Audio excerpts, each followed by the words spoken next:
দর্শক আপনারা দেখছেন ঢাকা 17 আসনের যে জামাত ইসলাম থেকে এমপি প্রার্থী ছিল ডক্টর এস এম খালিদুজ্জামান, তার নেতৃত্বে এবং 1000 পরিবারকে ঈদ সামগ্রী যে ফুড প্যাকেজ, সেই ফুড প্যাকেজ কিন্তু প্রস্তুত করা হয়েছে এবং স্বেচ্ছাসেবীরা কিন্তু প্রস্তুত নিয়ে কিন্তু তাদের যে কার্যক্রম ইতিমধ্যে তারা কিন্তু চালু করা হবে। যারা সুবিধা বঞ্চিত মানুষ হয়েছে তাদের কল্যাণে কিন্তু দেওয়ার যে কার্যক্রম, সেটা কিন্তু এই মুহূর্তে প্রত্যেকে কিন্তু লাইনে সারিবদ্ধভাবে বসে গিয়েছে।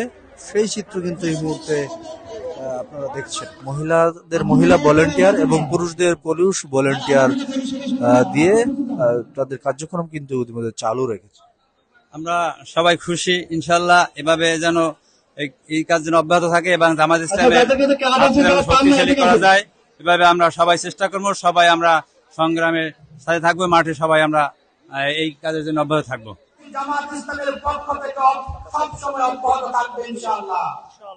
আমরা একটা মানবিক কল্যাণমূলক রাষ্ট্র প্রতিষ্ঠা করতে চাই, যে রাষ্ট্রের ন্যায় এবং ইনসাফ প্রতিষ্ঠা হবে, সুবিচার প্রতিষ্ঠা হবে, বৈষম্যহীন রাষ্ট্র প্রতিষ্ঠার মাধ্যমে জনগণ তার অধিকার খুঁজে পাবে এবং তার অধিকার বুঝে পাবে।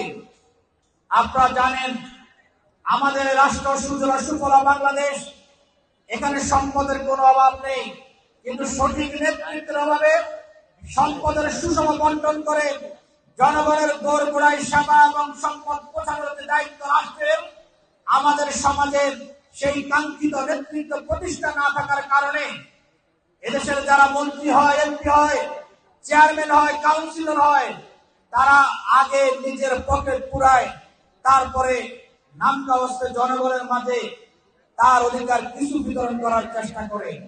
আমরা ভেবেছিলাম জুলাইয়ের বিপ্লবের পরে বাংলাদেশে আমূল পরিবর্তন হবে, কিন্তু আমরা গতকালকে সোশ্যাল মিডিয়াতে দেখলাম কোন একজন চেয়ারম্যানকে একজন দলীয় নেতা ফোন দিয়ে বলছেন মন্ত্রীর 30% ভাগ তাকে পৌঁছে দেওয়া হয়েছে কিনা।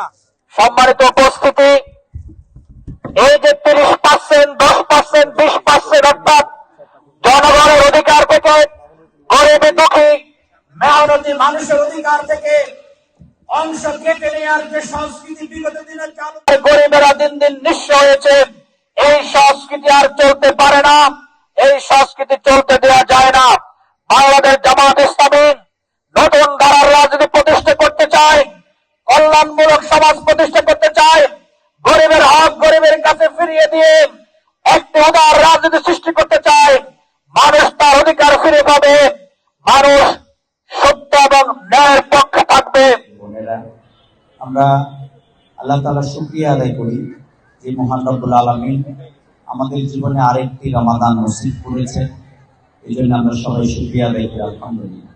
আপনাদেরকে ধন্যবাদ জানাই যে আছি, এটা আমরা চিন্তা করি। আমরা এই জিম্মাদারি পালনের জন্য আমাদের নেতৃবৃন্দ যখন ফাঁসির মঞ্চে ছিলেন তখনও আমরা এই কাজ করেছি, আমাদের উপরে যখন মামলা হয়েছে তখনও করেছি।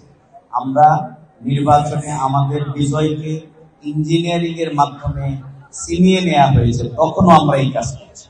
অনেকে হতবাক হয়ে যান যে একটা দলের নির্বাচনে বিজয়কে এইভাবে ছিনিয়ে নেওয়ার পরেও, ভোট ডাকাতির পরেও তারা কিন্তু এই কাজ করতেছে।